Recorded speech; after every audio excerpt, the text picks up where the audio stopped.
Hey guys, it's been a while. This video will be an acrylic nails video and I will be doing a fill in on my nails. I already had this set about a week and a half, a little bit less than 2 weeks, but I still wanted to do it.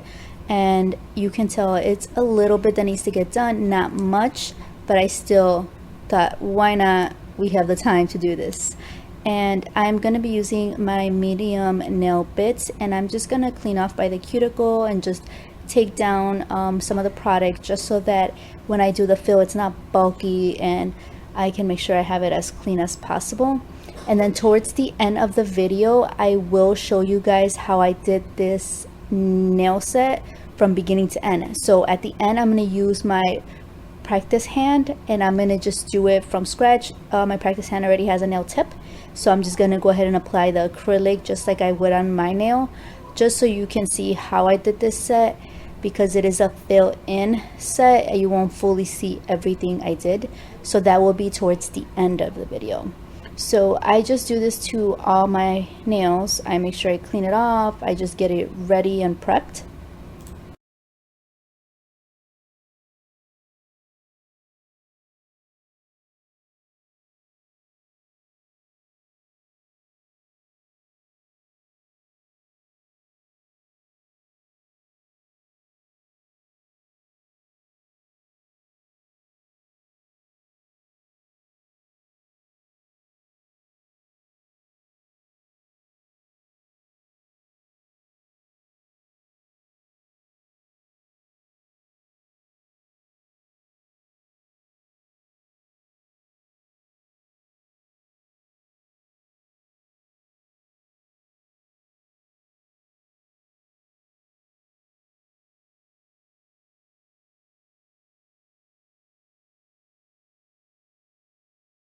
Next, I'm going to be using my cuticle pusher. I got this from Sally's Beauty Supply. It is just a straight cuticle pusher. You just want to be gentle when you first receive this because it is a little bit more on the sharp side. But I'm very gentle with my cuticles and I press them back, and I do this to all 5 fingers before moving on to the next step.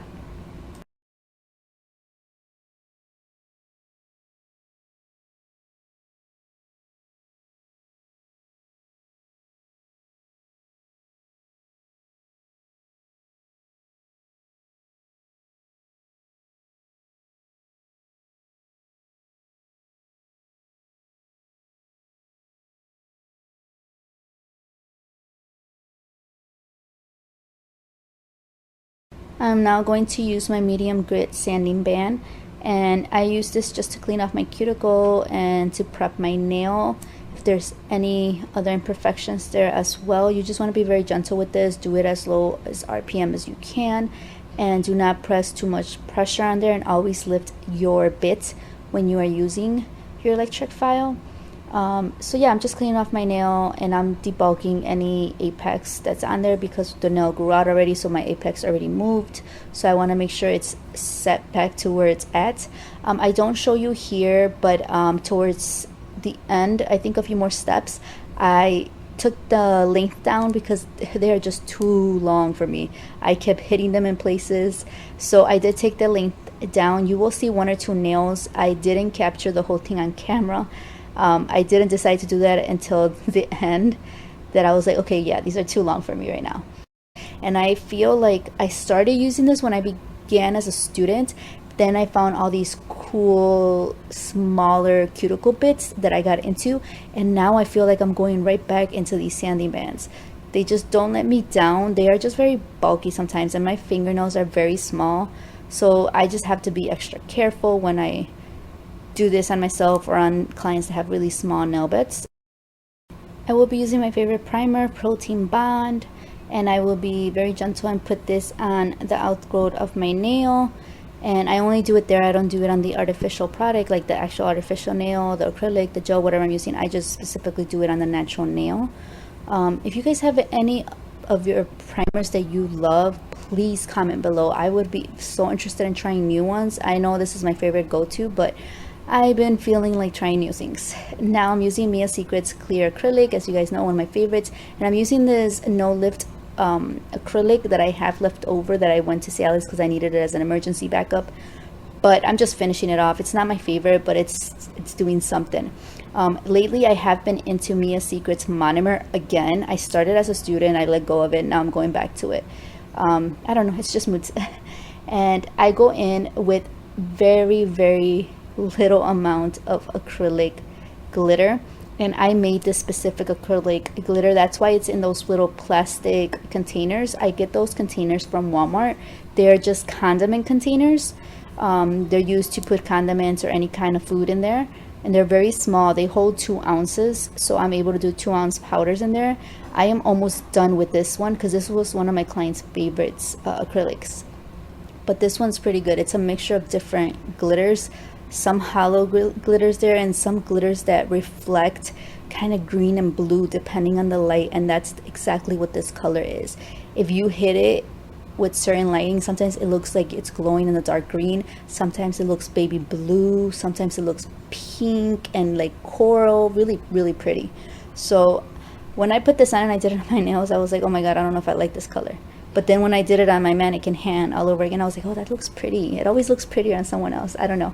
But yes, I do a very tiny bead, and you can see I'm always cleaning my brush, always making sure that my acrylic is not dry so it doesn't get bulky and big. I don't over put acrylic. I don't want to sit there and file, so I just take my sweet time with small beads to make sure. I usually take 1 or 2 beads when I do a fill. And now I'm going in with clear acrylic, and I honestly just need 1 bead. I realize how to, with time, you end up knowing how to measure, especially if it's your own nails. You tend to already know how many beads you need.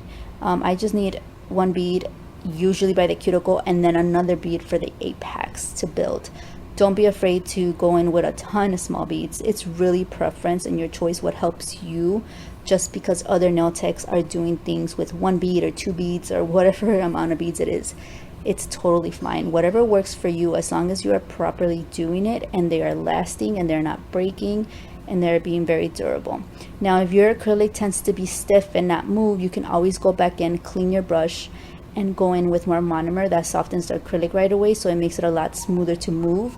If your acrylic is too runny, you want to make sure that your nail tip is facing down at all times, because that helps run the acrylic downwards and saves you time.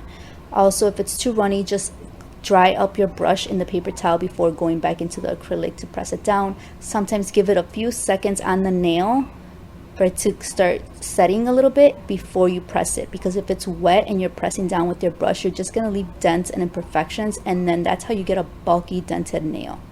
After that is dry and ready, I'm going to go in with my nail bit, and this one's a medium nail bit. I really don't use coarse too often unless I'm fully removing nails, and I just clean off the cuticle area. Not much crazy filing to do. Like I said, I only put a small amount, not a lot for me to sit there and file forever.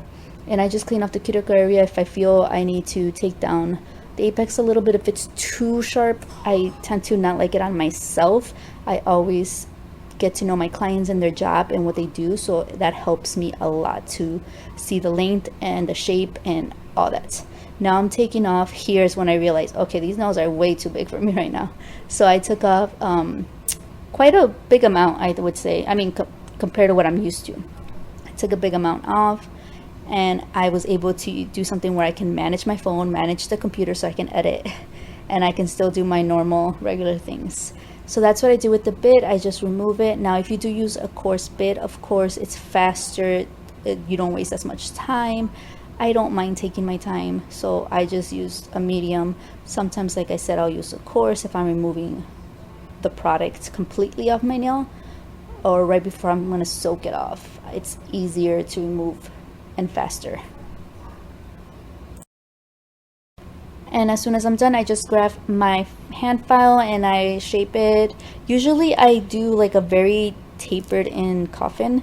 It's just what I've been liking, but I changed my mind again. I just wanted to do more of a square shape. It's just, it feels bulkier when I do square, but I just was feeling it. And that is what I'm going to stick to. I'm going to use my buffing block now, and I'm just going to buff it and clean it. You don't want to over buff, because if you do this, sometimes the top coat with time can start peeling off or chipping off because the surface is too smooth. Remember, a buffer will buff it smooth if you overdo it. So you just want to be a little gentle, cleanse it off. Now this step I do, it's preference, I use my cuticle oil. This one smells like chocolate. It is amazing, you guys. I use my cuticle oil, rub it in, I let that soak in for a good minute, and then I go in with my brush and some soap and I clean off my nails, and then I top coat. That is preference. I do that to myself, and I would do that to my clients simply for pictures and videos right after. That way I don't have to wait for the nails to soak in, or I don't get that crazy shiny glossy skin nails, and it's just, I don't like that look when it comes to pictures and videos. That is the only reason why I do that. But like I said, that is preference. You can do it towards the end so that your clients can go home with really nice moisturized cuticles. And here I just went off of camera, so excuse that. But now I'm finally top coating this, and I'm just using one of my top coats. I will link everything down below, you guys. And this one, I think it's from Models Ones. I'm pretty sure it is. But it's really good. It works. It's chip resistant. It's shiny. It's very glossy. It's not sticky. And this is the final product, you guys. Like I said, depending on the light that it hits is the color you're going to get off of this nail. And the glitter, if I can remember correctly, is from AliExpress. It was one of their mixes that they had. They had a ton of glitters, and I just threw them into different containers and made my own and added a clear acrylic. Now I'm going to use my Refferal number 9 Over brush, which is one of my favorite brushes. I do have a link down below if you guys want to go ahead and click that to save some money. And of course I get a little percentage off of that as well. But you don't have to. You can go straight to the website as well. Now this is what I do. I put one bead of the glitter for this length of the nail. It is just to get the full color of the nail. It is not for structure. It is not to build the apex. I never do that with glitters or solid colors of acrylic. I simply use it just for that. If this was a client or myself, I would do a clear acrylic layer underneath first, and then the glitter acrylic. I just try to save as much product as I can when I use a realistic practice hand. So for my nails, I didn't mind the glitter because I just file it down and then I soak it off, and it works fine. I don't mind sitting here watching TV until it fully soaks off. For clients, I do it because it soaks off so much faster and it won't damage the client's nails and it won't taint them. Now these are glitters I also got from AliExpress. These are the same colors as the little circle beads that I use for the glitter. There's circle glitters in the acrylic glitter color mix, but these are stars. These are really cool stars. They look clear, almost white, but sometimes they look purple, sometimes they look green, and sometimes they look blue. It is just crazy. I love this kind of color. It just, I felt like it went with spring, so that's why I picked it. And I put a very thin layer of clear acrylic and work really fast to add all the stars from large shapes to small ones. You don't want to take your time because you're going to keep having to add clear acrylic. You can do glue, but I feel like the glue sometimes in between the acrylics tends to get a little grayish and kind of taints the acrylic, if that makes sense. So I just stick to clear acrylic and I work really fast. So if you have really long nails or you're newer at this, I would say very small wet beads of acrylic and try to work your fastest, but you don't want to overdo it where you're stressing about going too fast. Now I encapsulate with clear acrylic, and I just took one bead here. I am not worried about no apex here. This is just a realistic hand, but I would do another small bead just by the apex area to make sure. I file it down, buff it, and cleansed it, and then I top coat it. And that is it for these nails, guys. I really hope you like this video. I wanted to take your mind off of what's going on right now. Hopefully everybody stays safe. Thank you guys so much for watching, and see you guys on my next video.